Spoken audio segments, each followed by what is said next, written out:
तालुक्यातील रोही पिंपळगाव येथील एका चिमुकलीचे दिनांक 14 जानेवारी रोजी अपहरण करून तिच्यावर अत्याचार करण्यात आले।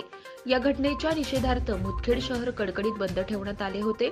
या घटनेच्या जाहीर निषेधार्थ 17 जानेवारी रोजी सामाजिक, राजकीय आणि प्रतिष्ठित व्यापारी यांच्या वतीनं या घटनेच्या निषेधार्थ मुदखेड शहर कडकडीत बंद ठेवण्यात आले।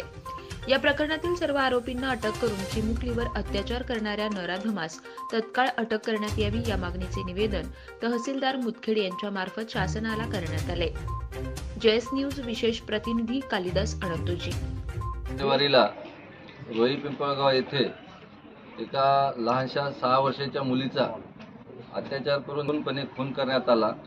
त्या निषेधार्थ मुदखेड तहसीलदारांकडे आरोपी अटक करण्यासंदर्भात तालुका काँग्रेस, शहर काँग्रेस व युवक काँग्रेसच्या वतीनं प्रशासनाला निवेदन देण्यात आलेलं आहे। ही घटना अतिशय निंदनीय, ही राक्षसी प्रवृत्तीची घटना असून या अशा प्रवृत्तीच्या लोकांना ताबडतोब अटक करून त्या मुलीवर व त्या कुटुंबावर झालेला अन्याय प्रशासनानं दूर करावा हा उद्देश डोळ्यासमोर ठेवून आम्ही शहर काँग्रेस व तालुका काँग्रेसच्या वतीने निवेदन देण्यात आलेलं आहे।